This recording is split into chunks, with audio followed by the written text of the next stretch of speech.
Welcome to Hartman Math. This is lesson 7.6 Conic sections, ellipses. So we take our cone and we again slice it. There's the section part, the cut. We slice it at an angle and do not pass through the base. We're going to get an ellipse. You might have been taught in a way earlier class the shape oval. Well, technically the math term is ellipse. And the definition of an ellipse is a set of all the points, P, such that the sum of the distances between the point that's on the ellipse and two fixed points called the foci is a constant.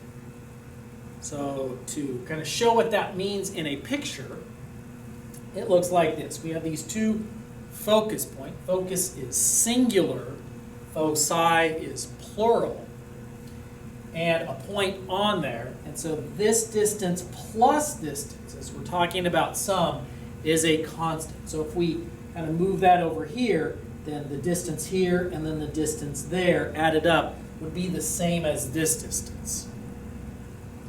And because of that definition, we could, in a construction sense, take a piece of string, maybe some tacks, and because the string is a constant length, that these distances have to be the same, is we can take a pencil or a pen or whatever and stretch the string pretty tight and then draw around like this under these circumstances, and you're going to get a shape that is an ellipse.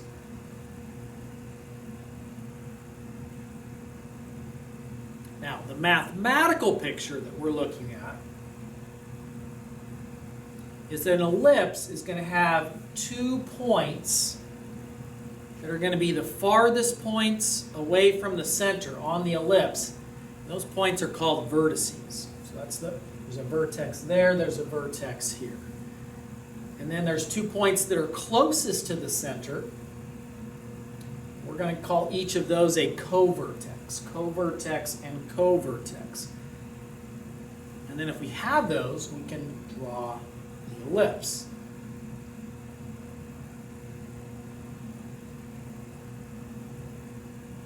The focus points, the foci, are going to be on the same axis that the vertices are on. They are also going to be inside of the ellipse. Now, you have to definitely remember what each of these variables represents. A is the distance from the center to the vertex. It's a distance, so A has to be positive. So distance from center to vertex is A. The distance from the center to the covertex is B. And lastly, the distance from the center to the focus,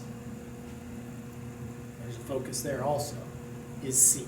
So A is the distance from the center to the vertex, B is the distance from the center to the covertex, and C is the distance from the center to the focus.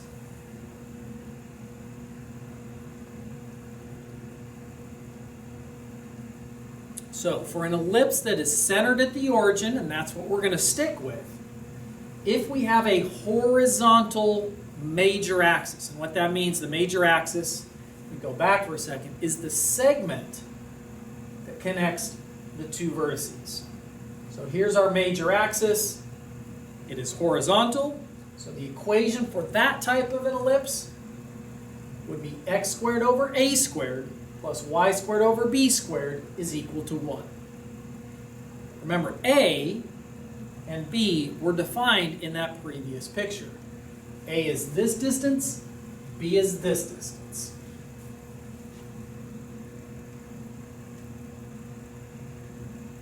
If our major axis is vertical, meaning the vertices are on the y-axis, so it's going to be tall and skinny, if that's the case, and it's x squared over b squared plus y squared over a squared is equal to 1. Because A is the distance to the vertex, which is the farthest point away from the center, and b is the distance from the center to the covertex, which is the closest point. A has to be bigger than b, and that means a squared has to be bigger than b squared. So if we're looking at the equation, the bigger denominator tells you which kind it is. If the bigger denominator is under x, it's wide and short. If the bigger denominator is under the y, it's going to be tall and skinny. And then there is an equation that connects the a and the b and the c. And for an ellipse, it's c squared is equal to a squared minus b squared. And that might sound familiar. It might sound like that's like pretty close to the Pythagorean theorem. In fact, it actually is the Pythagorean theorem. Because if we were to go back for a second,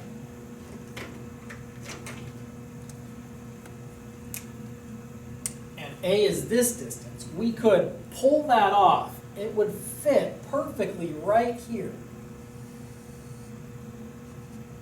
So that we have b here and c here, and we do have a right triangle. And the Pythagorean theorem is really technically not a squared plus b squared equals c squared, but leg squared plus leg squared equals hypotenuse squared. So in this case, for this picture, b squared plus c squared equals a squared. If we then solve for c squared and get c squared by itself, we're going to get this equation that we just looked at. If we get the c squared by itself, that's what we get. Now it becomes more apparent, the connection here, once we talk about the next type of conic section. One way I remember this is that an ellipse equation is a plus equation. Its focus equation to finding the c squared equation is the opposite. Since that's a plus, that's going to be a minus. And that's going to make more sense when we look at the next lesson. Example number 1, graph and identify the components. By components, we're talking about vertices, covertices, and foci. So the first thing we want to do is get this into the standard form that we were just looking at, and it needs to equal 1. So we're going to focus on that. We're going to turn that into 1 by dividing everything by 16. So divide both sides by 16. Division distributes, so we're going to divide both parts by 16. Simplify. Now, if I were writing this as a final answer, like I'm supposed to write the equation in standard form, I wouldn't put the over 1. We don't do that for a final answer. But that's not my final answer. The graph is and the components are. So I think by putting the over 1, it's going to help us. All right, so now we're going to look for plotting the points. So we'll start with the vertices. Remember, vertices are going to come from the bigger denominator. So that's a squared. A squared equals 4. What would a equal? You could square root it. It's 2. And it's under the y. Y is up and down. So we're going to go, because it's under the y, up and down 2. Now for the covertices, the smaller one, that's b squared. Square root it and you get b, still 1. It's under x. X is a left-right variable. So we're going to go left 1, right 1. You got the 4 points. Now draw the nice, smooth, round curve that goes through all of them. And we've got our ellipse.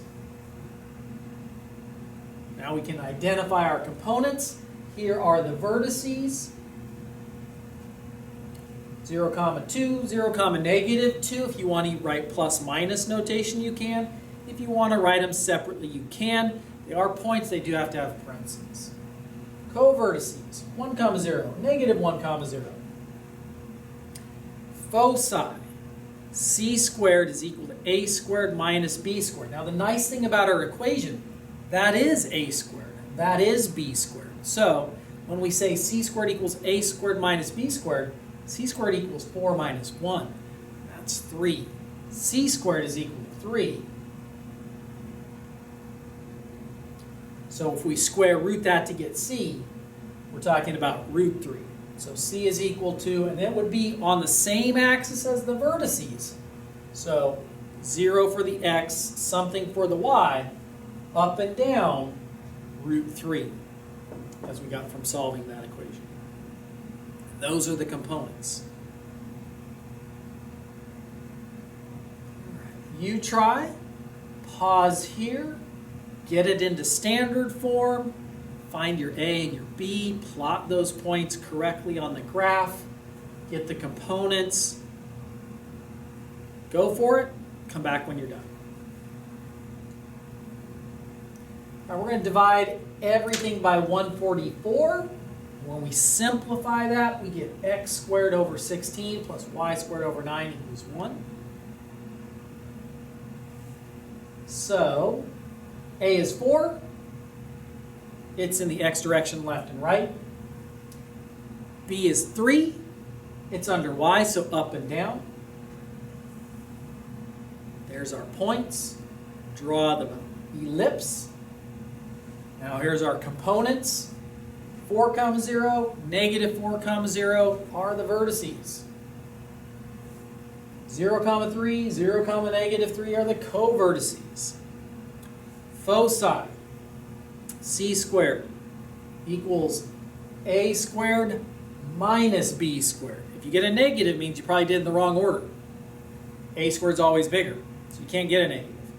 16 minus 9 is 7, so c squared is 7. That means c is going to be root 7. In the same direction as the vertices, left and right, root 7. And those are our foci.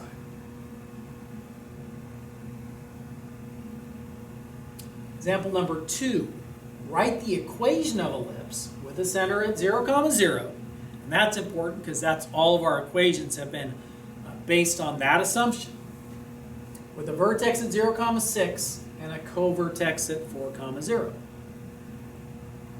So the question would be, what kind is it? Because is it a horizontal or is it a vertical?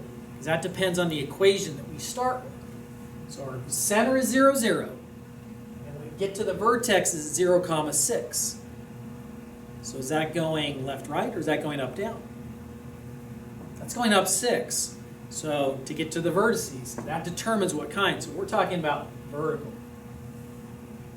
And if it's vertical, we're talking about x squared over b squared plus y squared over a squared is equal to 1. Bigger denominator has to be under the y for it to be vertical. All right, so speaking of, what is a? What is the distance from the center to the vertex from 0, 0 to 0, 6? Remember, distances are always positive. That's 6. Square it. You get 36. What about B? The distance from the center to the covertex, from 0, 0 to 4, 0. You could look at a graph. We should be able to determine on our own. That would be 4. Squared is 16. And there's our final answer. X squared over 16 plus y squared over 36 is equal to 1.